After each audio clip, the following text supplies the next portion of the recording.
আসি আমরা বর্তমানে যে জায়গাটাতে অবস্থান করতেছি, মানে সেটা হচ্ছে মানে এখান থেকে মোটামুটি ফুলগাতির দিকে আমরা রওনা দিতেছি। দেখতেছেন এই যে জায়গাগুলো আছে এটা মোটামুটি এখন শুকনো আছে। এর সামনের দিকে যে জায়গাগুলো আছে এগুলা মানে পানিতে ভরপুর হয়ে গেছে। আমরা জানি না আরো সামনে কি হইতেছে বা কি হয়েছে।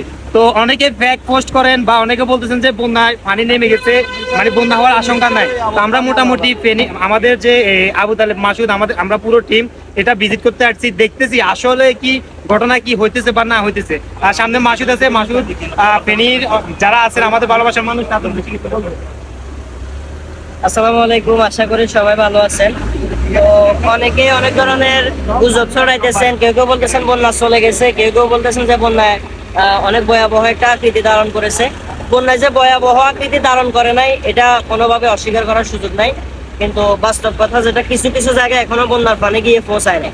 তো আমার মনে হয় যে প্রাথমিকভাবে আপনারা যারা ত্রাণ নিয়ে আসার চিন্তা ভাবনা করতেছেন, আমরা আপনাদেরকে আপডেট জানানোর জন্য কোন কোন জিনিসগুলো লাগবে সেগুলো আমরা আপডেট জানানোর জন্য যাচ্ছি।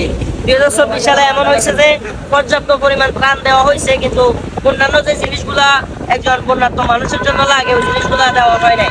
তো খাবার পর্যাপ্ত পরিমাণ হইলে আপনার যদি মানুষ খারাপ আছে, আমরা মূলত ওই জিনিসটা দেখার জন্য যাচ্ছি, কি কি লাগে সেই জিনিসটা আপনাদেরকে জানাবো এবং আমরাও আমাদের দিক থেকে সর্বোচ্চ চেষ্টা করবো যারা বন্যায় কবলিত